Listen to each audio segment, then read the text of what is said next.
หน้าจอปกตินะคะหน้าจอโฮมเนี่ยจะมีอยู่2ออปชันอยู่ตรงนี้เราเลือกออปชันที่2ค่ะ Sleep Report ค่ะหมุนไปแล้วกด Enter ค่ะ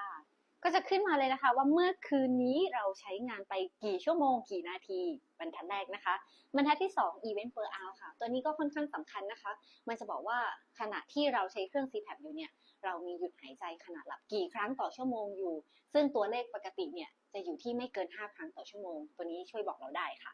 อันหน้าจอที่3ถัดมานะคะตัว Mask Seal ค่ะถ้าเป็นหน้ายิ้มสีเขียวแบบนี้แสดงว่าโอ้คุณใส่หน้ากากได้กระชับดีมากเลยลมไม่รั่วแต่ถ้าวันไหนเราเจอเป็นหน้าบึ้งสีแดงนั่นหมายความว่ามันปล่อยหน้ากากให้ลมรั่วเยอะไปหน่อยนะคะ